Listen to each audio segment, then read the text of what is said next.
Hadith of Bukhari, there was 30 different companions passing by a village, and there was a person that was bitten by a snake, and they said, Hal minkum min raqin, is there anyone that can cure someone from snake poison? So the Sahaba said, okay, if we do this, what will you give us? So they said, okay, we will give you, they agreed to 30 goats, I think it was. And then they said, okay, one of the Sahabis stepped forward, he went up to the person and he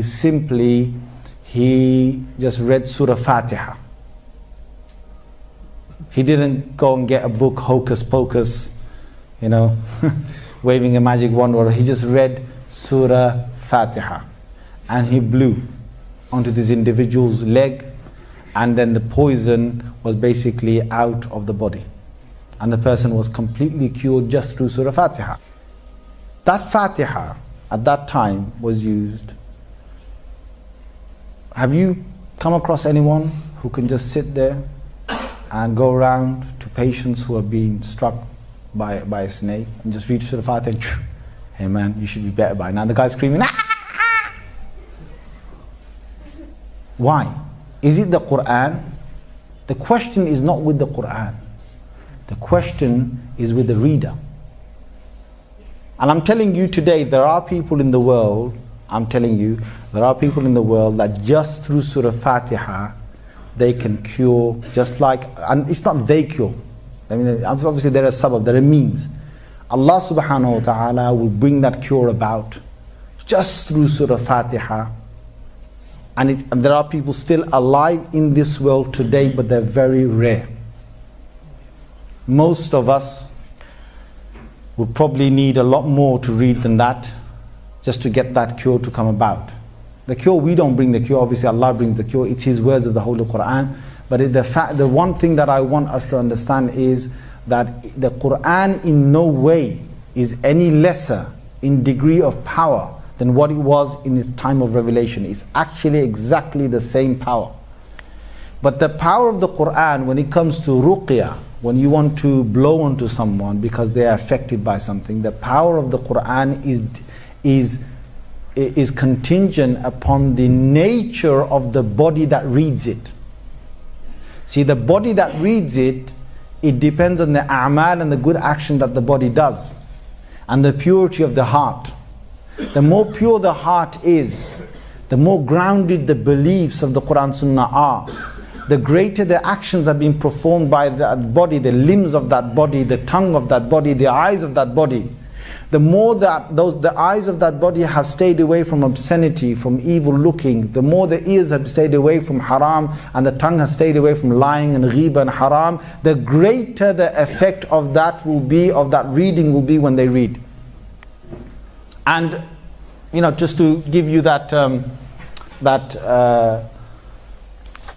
incident, there was one person who related this to me himself. I even met his father, who also confirmed this. So I'm not giving you some story, because one thing that happens with these things is that you could start a story off right now, and by tomorrow I tell you it'll be better than the news of the world. I tell you.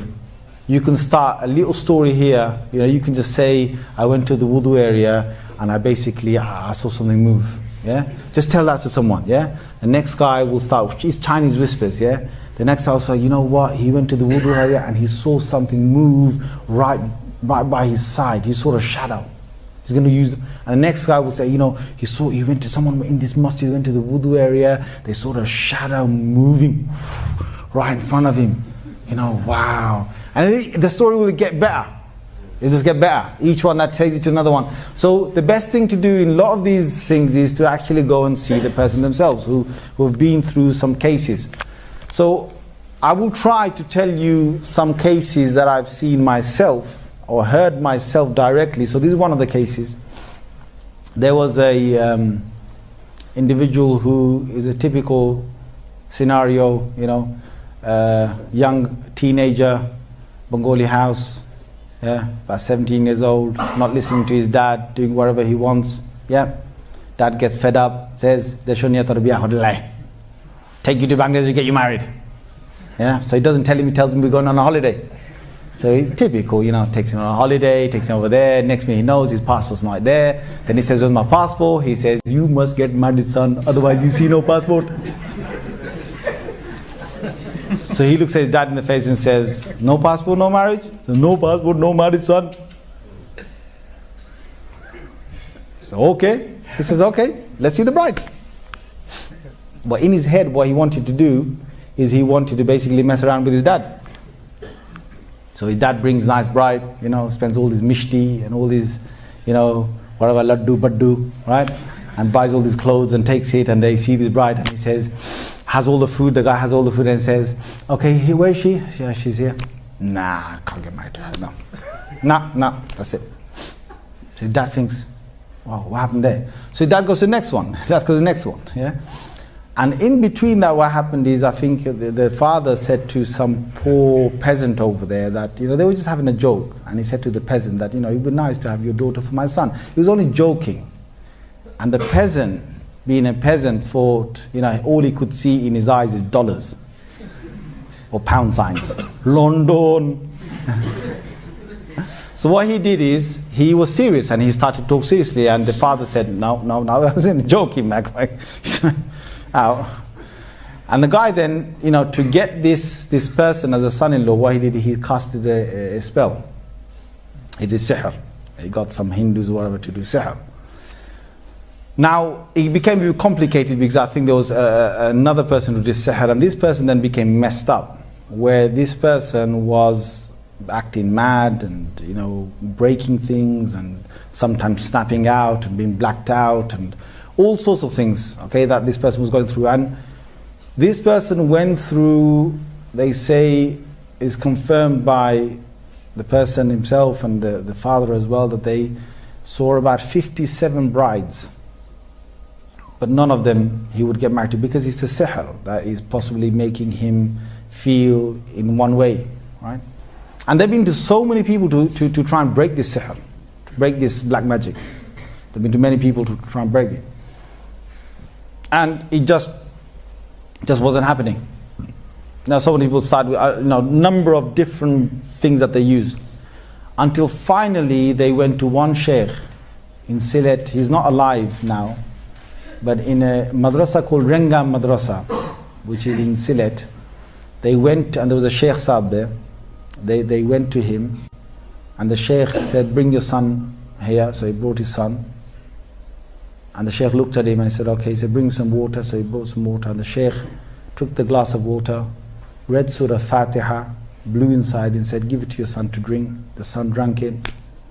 The next bride this person saw got married.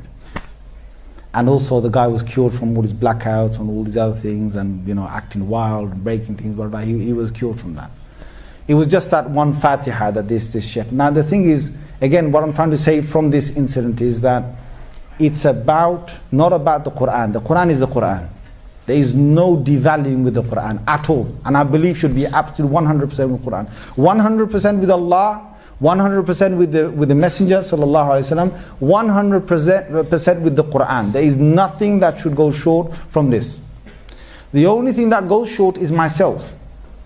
And we've got a few things in ourselves that can go short. One is the willpower that I said. Another one is our actual belief.